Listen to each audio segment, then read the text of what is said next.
അയ്യോ, cleaning robot സാൻസയുടെ വാലിൽ തൊട്ടതും അവൾ rocket പോലെയാണ് ജമ്പ് ചെയ്ത് ഓടിയത്. നമ്മുടെ വീട്ടിൽ പുതിയൊരു ഗസ്റ്റ് എത്തിയിട്ടുണ്ട്, ഫ്ലോർ ക്ലീനിങ് റോബോട്ട്. പക്ഷേ നമ്മുടെ പൂച്ചകൾക്ക് ഇതൊന്നും നോർമൽ അല്ല കേട്ടോ. അവർക്ക് തോന്നിയത് ഇത് എന്തോ സ്ട്രേഞ്ച് ക്രീച്ചർ അല്ലെ എന്തോ ഒരു ജീവിയാണെന്നാണ്. ആദ്യം എല്ലാവരും ഒരു സേഫ് ഡിസ്റ്റൻസ് നോക്കി നിന്നു.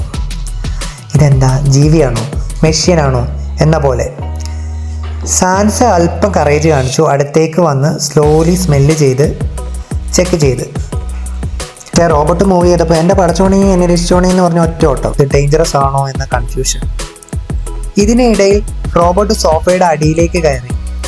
ഇത് കണ്ടപ്പോൾ പൂച്ചകൾക്ക് ക്യൂരിയോസിറ്റി ഡബിളായി.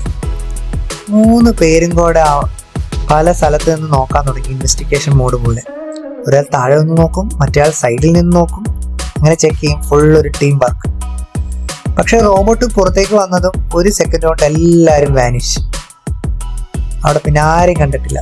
വീട് മുഴുവൻ സൈലന്റ്. റോബോട്ട് മാത്രം ജോലി ചെയ്യുന്നു. കുറച്ച് സമയത്തിന് ശേഷം പിന്നെയും വീണ്ടും സ്ലോലി എല്ലാവരും തിരിച്ചു വന്നു. ഇത് ഡേഞ്ചറസ് അല്ല, പക്ഷെ സ്റ്റിൽ സസ്പീഷ്യസ്. എന്തോ ഒരു വശപശകുള്ള പോലെ എന്ന് തോന്നിയ പോലെ എല്ലാവരും അതിനെ തന്നെ നോക്കി നിന്നു. വളരെ രസകരമായ വീഡിയോയ്ക്കായി ചാനൽ സബ്സ്ക്രൈബ് ചെയ്യുക.